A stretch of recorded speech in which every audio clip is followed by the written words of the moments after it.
যুক্তরাষ্ট্র ইরানের শান্তিপূর্ণ পারমাণবিক স্থাপনায় হামলা চালিয়ে আন্তর্জাতিক আইন এবং জাতিসংঘ সনদের গুরুতর লঙ্ঘন করেছে বলে অভিযোগ করেছেন ইরানের পররাষ্ট্রমন্ত্রী আব্বাস আরাকচি।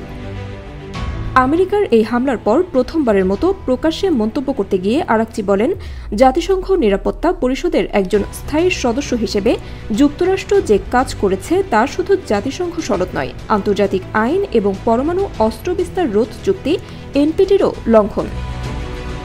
তিনি বলেন, আজ সকালের ঘটনাগুলো অত্যন্ত নিন্দনীয় ও বিপজ্জনক। এর পরিণতি দীর্ঘস্থায়ী হবে। জাতিসংঘের প্রতিটি সদস্য রাষ্ট্রের এ নিয়ে গভীর উদ্বিগ্ন হওয়া উচিত। আরাকচি আরও জানান, ইরান তার সার্বভৌমত্ব, স্বার্থ এবং জনগণকে রক্ষার জন্য প্রয়োজনীয় সব ধরনের ব্যবস্থা গ্রহণের অধিকার সংরক্ষণ করে।